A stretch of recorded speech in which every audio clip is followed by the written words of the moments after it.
ছিলেন medium pacer, সেখান থেকে এখন দেশের অন্যতম সেরা leg spinner Sheikh Imtiaz Shihab school cricket থেকে জায়গা করে নিয়েছেন অনূর্ধ্ব ১৯ দলে। জাতীয় দলের অনুশীলনে নেট বোলার হিসেবেও কাজ করেছেন তিনি। রশিদ খান, আদিল রশিদদের মতো বিশ্ব ক্রিকেটে ভেলকি দেখাতে চান শিহাব। স্কুল ক্রিকেট থেকেই আলোচনায় এসেছেন শেখ ইমতিয়াজ শিহাব। ২০২২-এ আসাম সফরে সর্বোচ্চ উইকেট শিকারী হয়েছিলেন এ লেগ স্পিনার। তার কবজির মোচড় মুগ্ধ করেছিল জাতীয় দলের হেড কোচ চন্ডিকা হাথুরু সিংহেকে। তাই তো ওয়ানডে বিশ্বকাপে নেট বোলার হিসেবে দলের সঙ্গী হয়েছিলেন। এবার অনূর্ধ্ব ১৯ দলেও সুযোগ পেয়েছেন। অথচ একসময় মিডিয়াম পেসার হিসেবে পরিচিত ছিলেন ইমতিয়াজ শিহাব। এর আগে আমি ব্যাটসম্যান ছিলাম আর পার্ট টাইম পেস বল করতাম, তো এর আগে ওইভাবেই প্র্যাকটিস করতাম। তো লেগ স্পিনারের কথা মাথায় ছিল না। বৃষ্টি ছিল, বৃষ্টির সময় তো পেস বল করা যায় না, মাঠ ভিজা ছিল। তো ওই সময় আর আসলে মাথায় কাজ করলো যে লেগ স্পিন করি। তো ওই সময় লেগ স্পিন করতে করতে এক সপ্তাহ টানা লেগ স্পিন করতেছিলাম। তো শিহাব ভালো করেই জানেন দেশে লেগ স্পিনারের বড্ড অভাব। যারা আছেন তারাও ম্যাচ প্র্যাকটিসের অভাবে ঝরে পড়েন। সেই শূন্যটাকে কাজে লাগাতে চান এ তরুণ স্পিনার।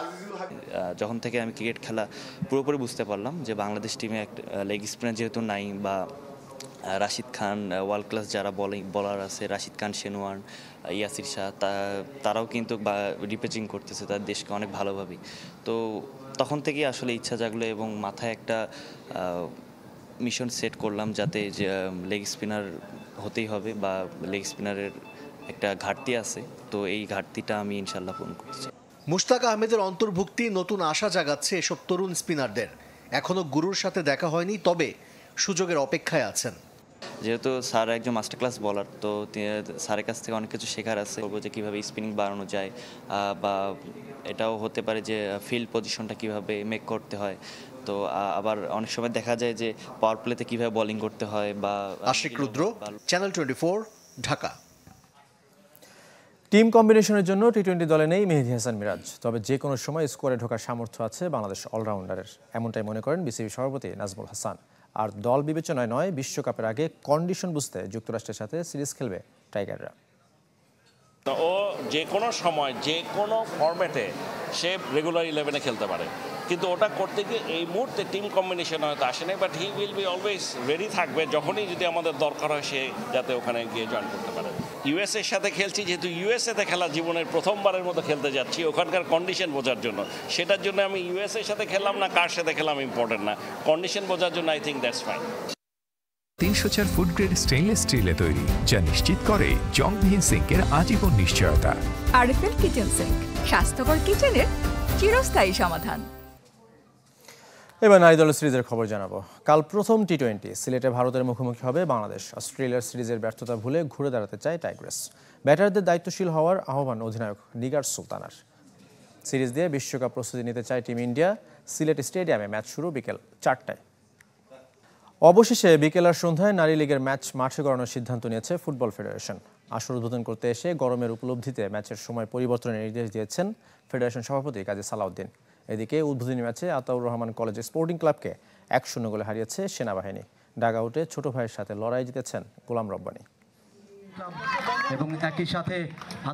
তপ্ত দুপুরে কমলাপুরে আনুষ্ঠানিকতা। পর্দা উঠল নারী ফুটবল লিগের 6ষ্ঠ আসরের।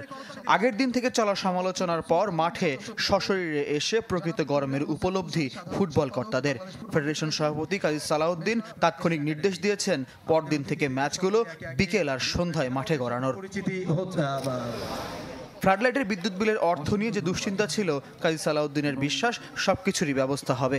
ভেন্যু সংকট নিয়ে দীর্ঘদিন ধরে বিরক্ত বাহুপের সভাপতি এ বিষয়ে মন্তব্য করার আগ্রহ হারিয়েছেন। এই ওয়েদারে ফুটবল খেলা ইজ নট হিউম্যানলি পসিবল। তো সাথে সাথে জেল সেক্রেটারির আলাপ করলাম যে কীভাবে এটা করা যায়, অর্গানাইজ করো। সে বললো একটা বড় বাজেট লাগবে এবং এনএসসিবির সাথে কথা বলতে হবে। বললাম কথা বলো, বাজেট অ্যারেঞ্জ করে দিচ্ছি, খেলা রাত্রে হবে, নাহলে খেলা হবে না। আনুষ্ঠানিকতার পর মাঠে গড়িয়েছে লিগ। সেনাবাহিনী আর আতাউর রহমান কলেজ স্পোর্টিং ক্লাবের ম্যাচে ডাগআউটে মুখোমুখি হয়েছিলেন দুই ভাই গোলাম রব্বানী এবং গোলাম রায়হান। জাতীয় দলে সাফল্যে মোড়ানো ক্যারিয়ারের পর প্রথম নারীদের লিগ ম্যাচে ডাগআউটে রব্বানী। কাগজে কলমে সবশেষ আসরে runners up Ataur Rahman college শক্তিশালী হলেও সেনাবাহিনীর 1-0 গোলের জয়ে বড় ভাই গোলাম রব্বানী অভিজ্ঞতার প্রমাণ রেখেছেন। বিশেষ করে দ্বিতীয়ার্ধে তহুরা, আফিদা, প্রীতি, সাগরিকারা বল দখলে এগিয়ে থাকলেও ম্যাচে ফিরতে পারেননি। সেখানে অবশ্য সেনাবাহিনী গোলরক্ষক মিলির অবদান বেশ। বাসায় আমরা দুই ভাই, কিন্তু পেশাদারিত্বের খাতিরে দুই মানে যার যার কাজে হলো সে হলো। আমার যে এক্সপিরিয়েন্স আছে আর বাংলাদেশের যে মহিলা ফুটবলের সব প্লেয়ারকে ওই দলের অ্যানালাইসিস করা আমার জন্য সহজ হয়েছে, যে আমি প্রত্যেকটা প্লেয়ারে অ্যানালাইসিস করছি এবং তাদের সাথে একদম পয়েন্ট টু পয়েন্ট কাজ করা হয়েছে। আমার মেয়েরা এক্সিলেন্ট আপনার ট্যাকটিক্যাল যে ওয়ার্ক তারা খুব ভালো করতে পারছে। দুপুর 4:45 মাঠে গড়ানো ম্যাচে ফুটবলারদের স্বাভাবিকের চেয়ে বেশি ক্লান্ত হয়ে পড়া আর একাধিক কুলিং ব্রেকে নিজেদের রিফ্রেশ করে নেওয়ার দৃশ্য ছিল নিয়মিত। ম্যাচ শেষে কোচ গোলাম রায়হানও জানিয়েছেন তীব্র গরমে স্বাভাবিক পারফরমেন্স করতে পারেনি মেয়েরা। নতুন সূচিতে রোববার থেকে বিকেল 5টা আর সন্ধ্যা 7:30টায় মাঠে গড়াবে এক একটি ম্যাচ। ফয়জুল ইসলাম, চ্যানেল 24, ঢাকা। তুরাগ অ্যাক্টিভ চতুর্থ জাতীয় স্কোয়াশে চ্যাম্পিয়ন হলেন corporal Shahadat Hossain, runner up Masum মিয়া। পুরুষ ও নারী 10 ক্যাটাগরিতে কোর্টে নেমেছিলেন স্কোয়াশ খেলোয়াড়রা, যেখানে শ্রেষ্ঠত্ব আবিদ মনসুর, মোহাম্মদ রায়হান, পারভেজ করিম, আরাফাত মোল্লা এবং আবদুল্লাহ রাফিয়ানের। নারীদের ক্যাটাগরিতে সেরা হয়েছেন উমা চতুর্বেদী, মায়া নূর, নাবিলা তাসনিম এবং চাঁদনী সরকার। শনিবার চ্যাম্পিয়ন ও রানার আপদের পুরস্কৃত করেছেন ক্রীড়ামন্ত্রী নাজমুল হাসান, ফেডারেশন সভাপতি ও পর্যটন মন্ত্রী ফারুক খান, সাধারণ সম্পাদক কামরুল ইসলাম এবং পৃষ্ঠপোষক উর্মি গ্রুপের পরিচালক ফাইয়াজ রহমান সহ ফেডারেশনের শীর্ষকর্তারা। আইপিএলে ব্যাটারদের পিটুনিতে অসহায় বোলাররা। আসরে দুবার সর্বোচ্চ রানের পর রান চেজেও রেকর্ড প্রশ্ন উঠেছে, ক্রিকেট কি তাহলে শুধুই ব্যাটারদের খেলা? এ অবস্থায় বোলার বাঁচানোর ডাক দিয়েছেন স্পিনার রবিচন্দ্রন অশ্বিন, ব্যাট বলের ভারসাম্য চান সাবেক অধিনায়ক সৌরভ গাঙ্গুলি। ক্রিকেট এখন বেসবলে পরিণত হচ্ছে। কলকাতার বিপক্ষে রেকর্ড রান চেজের পরও এমন মন্তব্য পাঞ্জাব অধিনায়ক স্যাম কারেনের। নিজে বোলার বলে হয়তো আনন্দের মাঝেও কোথাও একটা হাহাকারের সুর। ক্রিকেট কি শুধুই ব্যাটারদের খেলা? আইপিএলে একের পর এক অবিশ্বাস্য কীর্তি। 20 ওভারের ম্যাচে 300 এখন দেখার বাকি। বেঙ্গালুরুর বিপক্ষে 287 পর্যন্ত তুলে ফেলেছে হায়দ্রাবাদ। তার আগে মুম্বাই বোলারদের তুলোধুনো করেন হেড ক্লাসেনরা। 261 রানও নিরাপদ নয়। 8 বল আগে কেকেআরকে হারিয়ে দিল পাঞ্জাব। ম্যাচে 42 ছক্কাও আগে কখনো দেখেনি কেউ। আসরে 260+ রান হয়েছে 7 বার, ম্যাচে 500 রান 3 বার। ওভার প্রতি প্রায় 10 রান করে হজম করতে হচ্ছে বোলারদের। প্রথম 43 ম্যাচে 200 পেরিয়েছে 26 বার। 7 বার সেই রান তাড়ায় সফল দলগুলো। রান বন্যার কারণ কি? নানা রকম ব্যাখ্যায় সবচেয়ে বেশি আলোচনায় ইম্প্যাক্ট ক্রিকেটার নিয়ম। অদ্ভুত এই রুলসের বেশি ফায়দা তুলছে ব্যাটাররা। White ball রিভিউর শিকারও বোলাররা।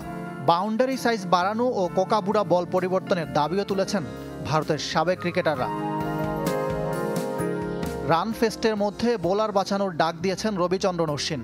সামাজিক মাধ্যম এক্সে তিনি লিখেছেন, সেভ বোলার্স প্লিজ। রাজস্থানের টিমমেট যুজবেন্দ্র চাহালও অশ্বিনের সঙ্গে একমত।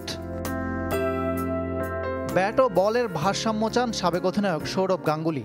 সবকিছুতে বোলাররা ভুগছে বলেও মন্তব্য করেন সৌরভ। তবে ইরফান পাঠান, টম মুডিরা ক্রিকেটের বদলে যাওয়া রূপ ও মানসিকতায় পরিবর্তনের গল্প তুলে ধরছেন। আন্তর্জাতিক ম্যাচে যেমন অস্বাভাবিক রান হবে না তা নিশ্চিত, তবে বোলারদের প্রতি এই অবহেলা নষ্ট করতে পারে খেলাটার ভারসাম্য। ইকরাম হোসাইন, চ্যানেল 24। শেষ করবো কুলে স্পোর্টস 24 খেলা সব আপডেট ও রিপোর্ট দেখতে ভিজিট করুন facebook.com/sports24 টিম এই পেজ। ধন্যবাদ সঙ্গে থাকার জন্য।